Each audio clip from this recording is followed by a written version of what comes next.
Let's open the book on this. Today in Los Angeles, a toddler in Santa Clarita had a terrifying run-in with a rattlesnake hiding under a delivery box right on the family's porch.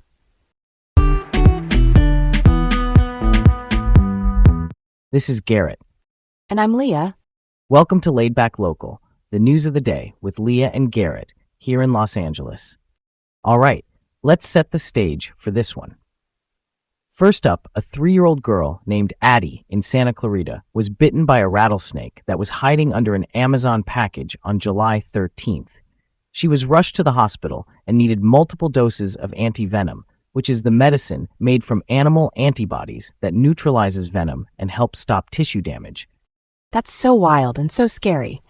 Unseasonably warm weather early this year has snakes more active and closer to homes. California typically sees roughly 290 to 390 rattlesnake bites a year. And by the halfway point of 2026, there were already 277 reported. Real talk, that pace is not great.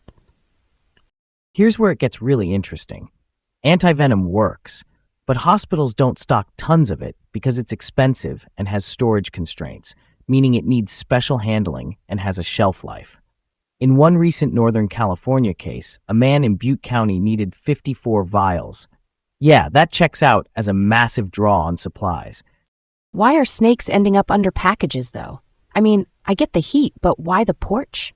Snakes like shade and cool gaps, right?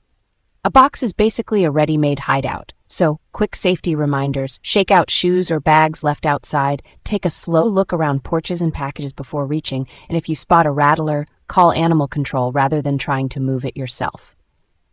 Totally. I'm down for folks in hillside and foothill neighborhoods to do a quick porch scan. Awareness is the easiest tool, and if anyone is bitten, time matters. Getting to a hospital quickly for antivenom is key. No stress, but be decisive. And that's where we'll leave it for now. Sending love to Addie and her family while she recovers. Okay, let's move on. Next up, a heartbreaking story in South Los Angeles. 20-year-old Maria Barrios Ventura was killed by a stray bullet that came through her bedroom window while she slept in her Vermont Vista home on July 20th. The Los Angeles Police Department, that's the LAPD, is investigating. No suspects have been named yet. Her 1-year-old daughter now faces a very uncertain future. That hits different. Vermont Vista sits in South LA, and it's a tight-knit neighborhood. There's a verified GoFundMe set up by the family to cover funeral expenses and help support her child. Another complicating piece, much of Maria's family is in Guatemala, which makes quick family support and travel paperwork harder. Why do stray bullet cases like this keep happening? It's not one simple cause, but it is a loud warning about gunfire on our streets. We need lighting, safe public spaces, youth programs, and targeted policing for the people who are actively shooting. It has to be both prevention and enforcement. And right now, the community piece is huge. Neighbors can help by sharing any credible tips with LAPD South Bureau and by rallying around this child. That's a solid point. If you live near 110th to 120th Streets and around Vermont Avenue, you know sound carries at night. If you saw or heard anything specific, such as time, vehicles, direction, or shell casings, it can matter. Even small details help investigators connect the dots. All right, that ties it up nicely for now. All right, let's roll on. Next up, a long-running fugitive case with a Hollywood-level twist. Ronald L. Fisher vanished during his rape trial back in 2005, was convicted in absentia, which means the verdict came down while he wasn't present, and then lived for more than 20 years under the alias Richard Graydon in Los Angeles. He even worked as an executive at Imix Biopharma, a biotech company based here in LA. Here's where we go next. According to investigators, he used more than a dozen aliases to avoid capture, owned a yacht called Silver Lining, and was finally arrested on July 17th off the coast of New Jersey. The original case dates back to 2003, when he was accused of raping a woman on a yacht. So, 2 decades on the run, what a twist. Why didn't hiring processes flag this sooner? An alias is just a false identity, but thorough checks should compare government-issued IDs, cross-check social security data, and verify past employment. Companies, especially in finance or biotech, also need to follow strong compliance, meaning rules to prevent fraud and protect investors and patients. Now there's an inquiry into whether Imix Biopharma met federal securities requirements overseen by the SEC. Keeping it real. This shows how hard it is to catch long-term fugitives. People move around, switch names, and blend in. It's a reminder for employers to do robust background checks and for agencies to share data quickly. And for victims, I hope this arrest is a step toward accountability. Switching gears just a little. Next up, nonprofit accountability. A Step to Freedom, an LA County nonprofit that helps people experiencing homelessness, is under scrutiny after paying more than $1.7 million over several years to companies owned by its chief executive, Kenya Kroom. The nonprofit grew really fast with taxpayer funding, but tax filings did not disclose those ties, and that's the red flag. Let me paint the picture for you.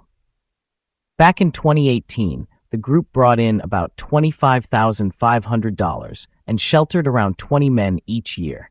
By 2024, they had over $5 million in revenue and served about 200 people at a time. Payments went to the CEO's companies in multiple years.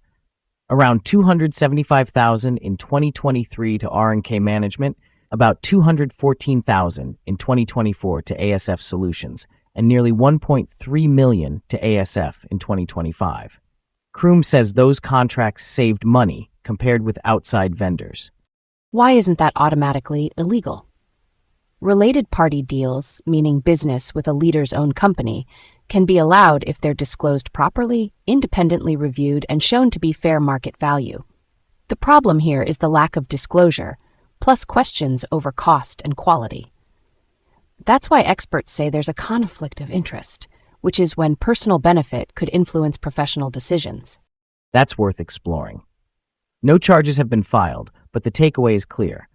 When public dollars pay for shelter, meals, and services, transparency has to be airtight. Boards should document bids, keep food quality logs, and post conflict policies publicly. It protects clients, staff, and trust. All right, that's the gist of it right there. Last up, a big education policy move. The Trump administration finalized a rule that cuts off federal student loans for college programs where graduates consistently earn low incomes. The Education Department plans to use IRS data to check what graduates earn 4 years after finishing. Programs in cosmetology, arts, and some mental health tracks could be most at risk. Here's another angle to look at. The goal is to reduce student loan defaults, which means borrowers failing to repay. Early estimates say roughly 3% of public and nonprofit programs could fail the new earnings test, and about 33% of programs at for-profit schools could fail. About 4.2% of students who get federal loans are in programs likely to miss the benchmark. Some student advocates actually support the accountability. Critics say tying education to income alone could sideline important but lower-paying fields. Why connect loans to paychecks? The thinking is, degrees should lead to financial advancement and reduce taxpayer risk. But in a city like LA, our cultural ecosystem runs on artists, stylists, and counselors who often start with modest wages. Maybe the balance is tighter oversight on the very worst performing programs, plus real-time job placement help, apprenticeships, and wage data that students can actually use before they enroll. Keeping it real, data isn't final yet, so schools and students should watch for the Education Department's lists when they're released.